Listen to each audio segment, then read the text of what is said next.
Salut chers WeBasketteurs et WeBasketteuses, j'espère que vous allez très bien.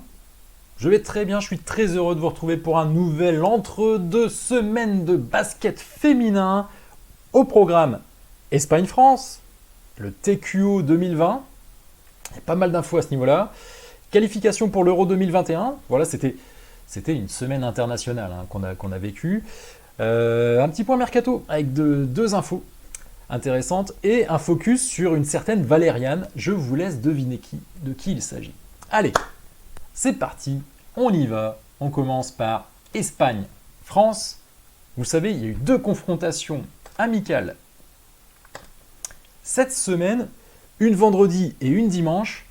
Et deux victoires de l'équipe de France face à l'Espagne, quand même, c'est à noter, puisqu'on avait quand même l'habitude, notamment en finale de l'Euro, on s'en rappelle, de se faire battre à plat de couture, même par l'équipe d'Espagne. Et cette fois, voilà, on est allé gagner chez elle. Alors oui, il y avait des absentes du côté espagnol. Il y avait Alba Torrens qui était déjà absente à l'Euro 2019. Astundur, qui était tout simplement la MVP de l'Euro 2019, donc la meilleure joueuse de l'Espagne. Et Marta Xargay qui a joué uniquement les 15 minutes dans le premier match, qui n'a pas du tout joué le deuxième match, et Marta Xargay qui nous avait vraiment fait beaucoup de mal en finale de l'Euro.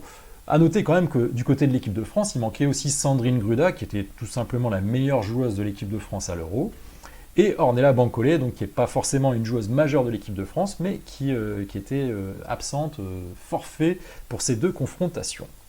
Alors, même une Espagne affaiblie, il faut quand même aller la battre.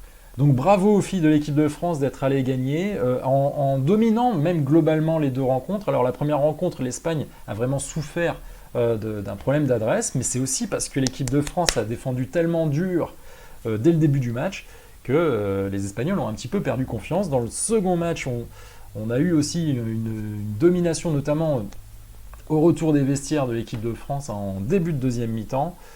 Finalement, l'Espagne est un peu revenue en fin de match, mais l'équipe de France a su gérer très correctement, de façon tout à fait remarquable, la fin de rencontre. Alors, c'était deux matchs amicaux, pendant que toutes les autres équipes étaient en train de jouer des matchs vraiment qui comptent. Mais on les prend quand même, ces deux matchs amicaux, deux victoires face à l'Espagne. Quand l'Espagne est affaiblie, c'est le moment où il faut la battre. On la retrouvera probablement un petit peu plus tard, soit aux Jeux Olympiques, on l'espère en tout cas. Il faut y aller aux Jeux Olympiques déjà, et c'est de ce dont on va parler dans le sujet qui est juste après. Et puis à l'Euro, rappelez-vous, on organise conjointement l'Euro 2021 en France et en Espagne.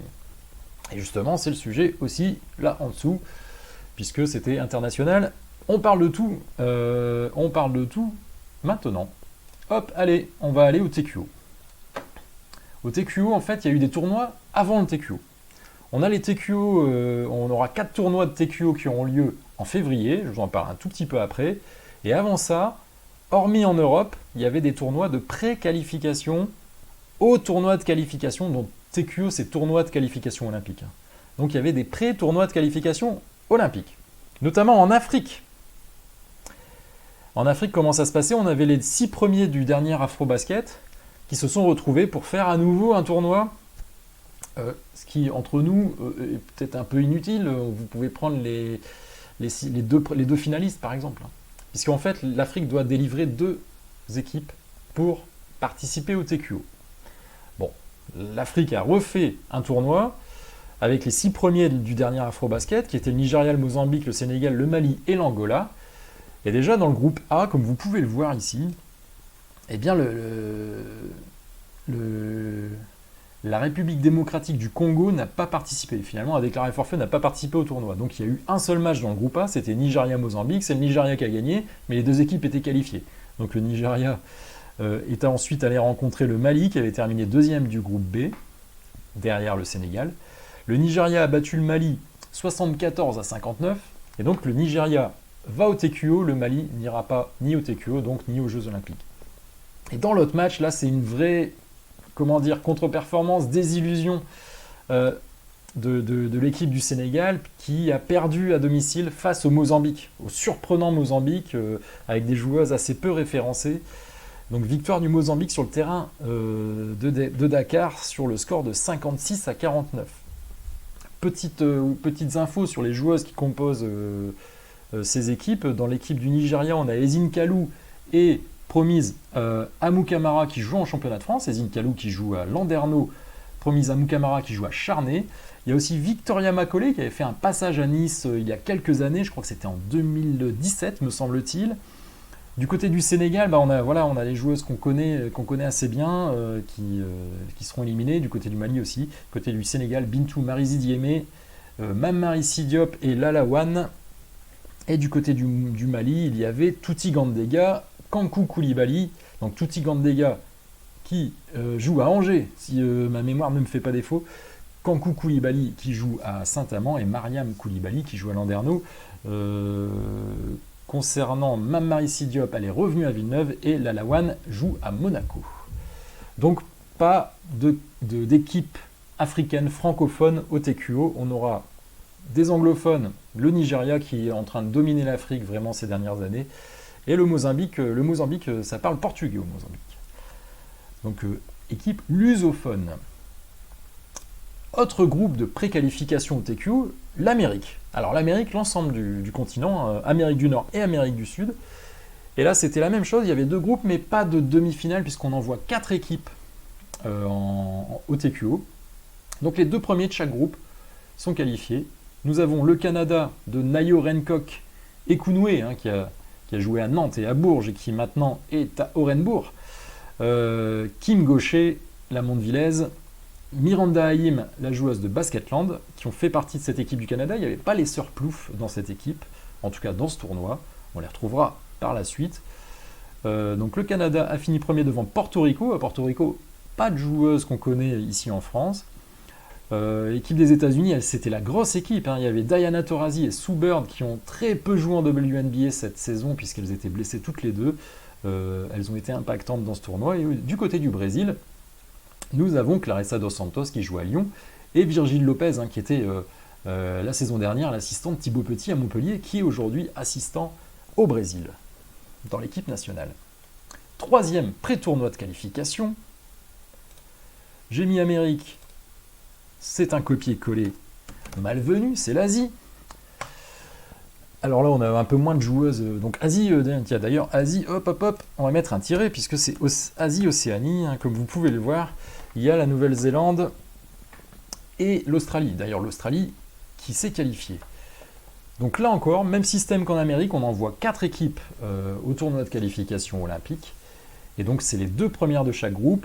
Chine et Corée du Sud pour le groupe A, Japon et Australie pour le groupe B. Dans l'équipe d'Australie, il y avait Liz Cambage, la star des Las Vegas Aces, dont j'ai parlé cet été, notamment en WNBA. On avait aussi Mariana Tolo, qui a joué, me semble-t-il, une saison, peut-être 2 saisons à Bourges, et Rebecca Allen, qui avait joué une saison à Lyon, il n'y a pas très longtemps, il y a 2 ou 3 ans. Et qui était la partenaire notamment de Marine Johannes à New York cet été, au New York Liberty en WNBA. Donc voilà, on a tous les qualifiés pour les équipes qui vont pour le tournoi de qualification olympique. Le tournoi de qualification olympique, eh bien, il y a une annonce qui a été faite. Alors en fait, on connaît, il y a 4 tournois de qualification olympique et il y en aura un en France entre le 6 et le 9 février. Je crois que c'est du jeudi au dimanche, ça doit être le jeudi 6 et le dimanche 9 février. Organisation d'un TQO en France, comme en 2016 c'était à Nantes, et là en 2020 ce sera à Bourges, au Prado. Donc très bon cadre pour faire la fête du basket. Alors il y aura forcément l'équipe de France dans ce groupe de qualification qui jouera à Bourges. On espère avoir une très belle fête. Moi, je vais vraiment m'arranger pour y aller. J'espère que vous serez là-bas aussi et qu'on pourra partager des beaux moments de basket féminin là-bas sur place à Bourges. Comment ça va se passer le tournoi de qualification olympique? Voilà tous les qualifiés. Alors, on a 4 tournois. Bourges en France, comme je viens de le dire. En Belgique, à Ostende, sur la côte de la mer du Nord. En Serbie, à Belgrade. Et en Chine, à Foshan, ou Fosan, je ne sais pas comment on dit exactement. Il y a 16 participants. Alors, il y a les participants de l'Eurobasket, en fait les 6 premiers de l'Eurobasket, puisque rappelez-vous, il y avait des matchs de classement qui étaient très importants à l'Eurobasket. Donc les quatre demi-finalistes, plus le cinquième et le sixième. Donc les 4 demi-finalistes, c'était Espagne, France, Serbie et Grande-Bretagne. D'ailleurs, je vous l'ai dit dans l'ordre, de la première à la 4e place. Et ensuite, Belgique et Suède ont pris les 5 et 6e places pour se qualifier pour ce TQO. Le Nigeria et le Mozambique, les 2 invités africains. Le Canada, les USA, Porto Rico et le Brésil, les 4 invités américains. Japon, Corée du Sud, Chine, j'ai oublié Chine, et Australie, les 4 invités océano-asiatiques. On aura le tirage au sort en décembre 2019 de la répartition des groupes, mais bon, on peut déjà savoir qu'il y aura un groupe avec la France, un groupe avec la Belgique, un groupe avec la Serbie, un autre avec la Chine, et les autres seront dispatchés dans ces groupes-là. Et en fait, on aura 4 groupes de 4 équipes. Voilà, 16 participants, 4 groupes de 4 équipes, et les 3 premiers de chaque groupe seront qualifiés. On enverra uniquement 12 équipes aux Jeux Olympiques, sachant que les USA et le Japon participent à toute cette campagne de pré-qualification et de qualification, mais sont sûrs d'être aux JO. C'est-à-dire que si vous êtes dans le groupe des États-Unis ou du Japon, il faut être dans les 2 premiers ou les 3 premiers si ces équipes-là sont devant. Donc c'est grosso modo, les États-Unis, on imagine mal qu'elles vont finir dernière, ou 3e ou 4e, mais le Japon, c'est tout à fait possible. Peut-être que le Japon sera 3e, et à ce moment-là, il faudra être dans les 2 premiers, ou 4e. Voilà. Si le Japon est 4e, il faudra aussi être dans les 2 premiers.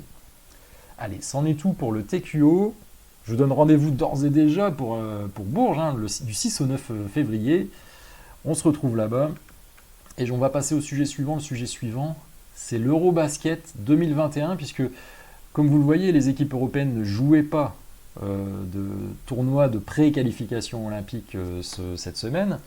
Elles ont joué, enfin, hormis l'Espagne et la France qui sont déjà qualifiées, les autres équipes ont joué les 2 premières journées des qualifiers, des qualifications pour l'Euro 2021.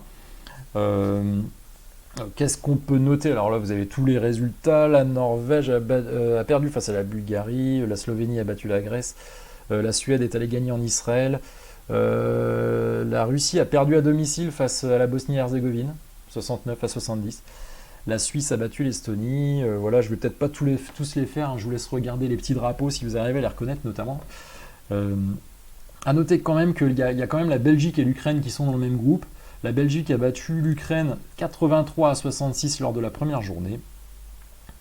Et ensuite, la Belgique est allée gagner en Finlande et l'Ukraine a battu le Portugal. Donc ça, c'est pour le groupe G.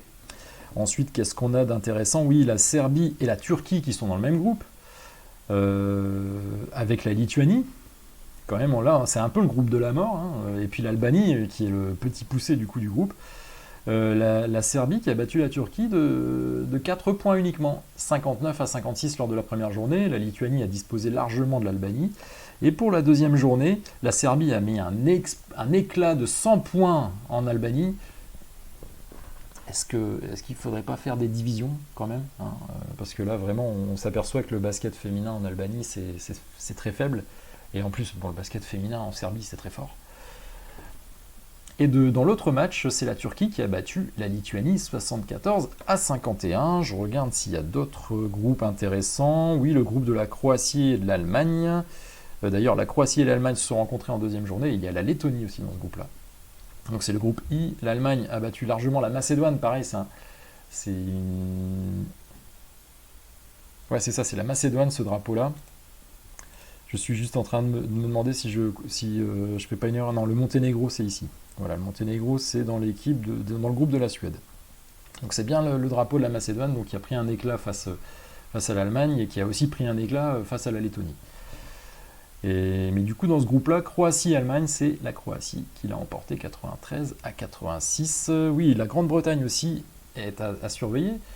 Dans le groupe de la Pologne, donc dans le groupe F, la Grande-Bretagne a battu la Pologne au premier match, mais a perdu à domicile face à la Biélorussie. La Grande-Bretagne qui avait fait un très bel Euro et qui là a perdu à domicile face à la Biélorussie. Qu'est-ce qu'il y a d'autre également? Voilà, il y a la République tchèque qui a battu l'Italie et la Roumanie.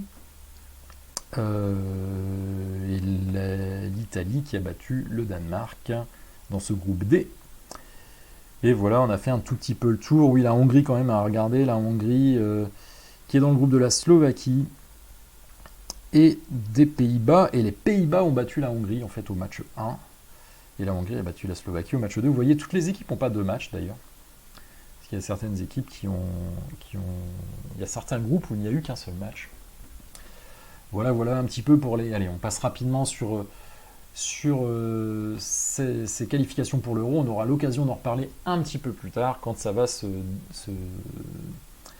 j'allais dire se découpiller, se décanter au niveau des résultats. Là, c'est uniquement les 2 premières journées, sachant que dans chaque groupe, il y aura 6 matchs. Allez, on passe à l'info suivante. L'info suivante, c'est un point mercato. On a 2 infos mercato cette semaine, qui concernent une joueuse française à l'étranger et une joueuse étrangère en France. Joyce Coussin-Smith, qui était l'an dernier à Villeneuve, et qui avait fait, qui a fait toute sa carrière en France, bien entendu, qui va signer en Espagne à IDK Gipuzkoa, ou Ripuzkoa, qui est l'équipe d'ailleurs dans laquelle se trouve Laura Garcia, son ancienne coéquipière à Saint-Amand. Laura Garcia qui avait passé de nombreuses années à Saint-Amand, donc Joyce Coussin-Smith va retrouver Laura Garcia. Kristen Mann signe à Charnay pour renforcer l'équipe de Charnay, un petit peu à l'image de ce qu'avait fait Mondeville l'année dernière. On compte sur l'expérience de Kristen Mann et puis la compétence de Kristen Mann pour aider l'équipe à se maintenir en Ligue féminine. Voilà pour le point mercato. Et enfin, je vais terminer avec un dernier point. C'est un focus sur Valériane Ayayi, me direz-vous, mais non. Maintenant, il faut apprendre à dire Vukosavljević.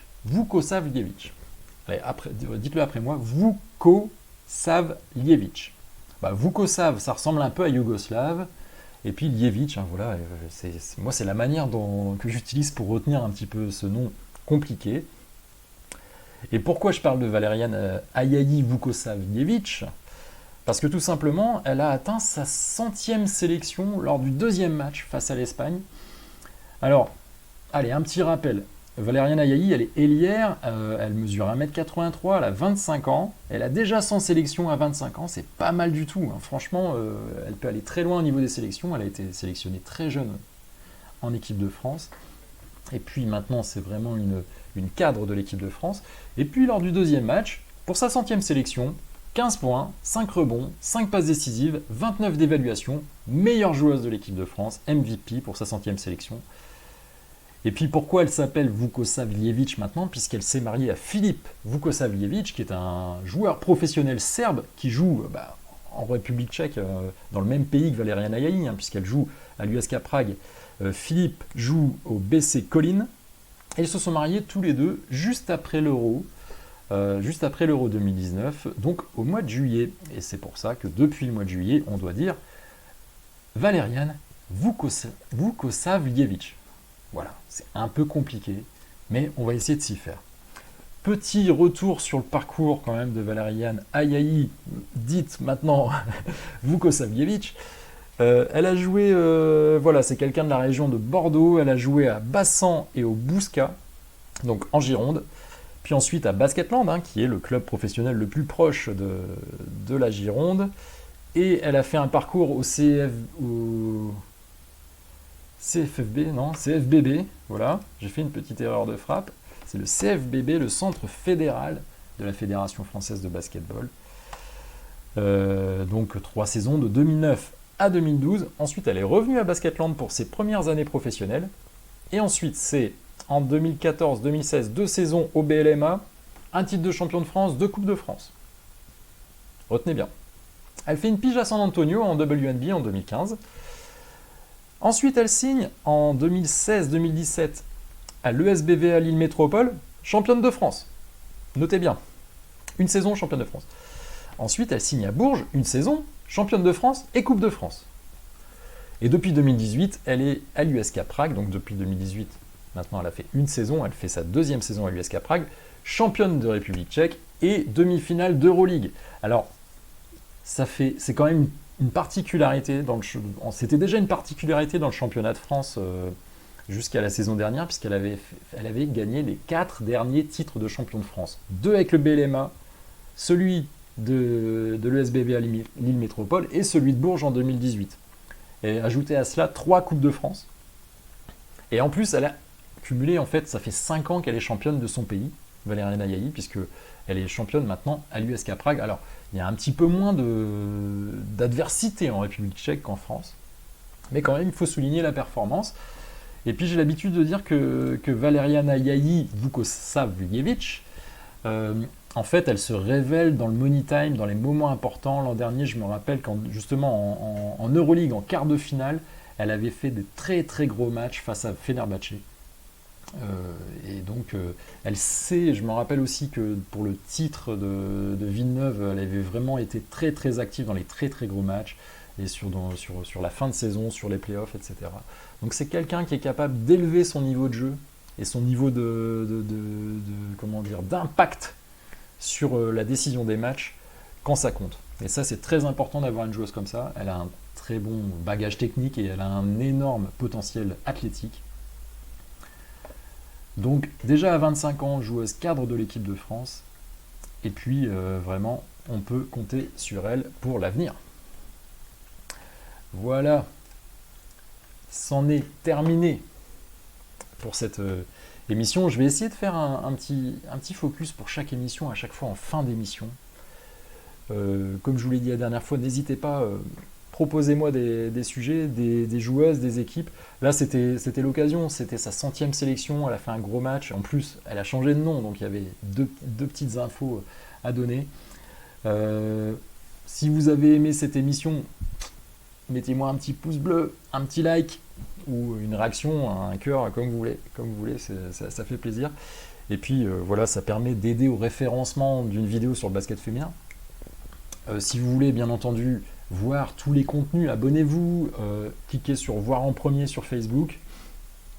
J'ai oublié de le signaler en début d'émission, je le fais à chaque fois, mais toutes les semaines, entre deux, émission spéciale basket féminin, le lundi à 19h sur Facebook WeBasket TV, YouTube WeBasket TV et le site www.webasket.tv.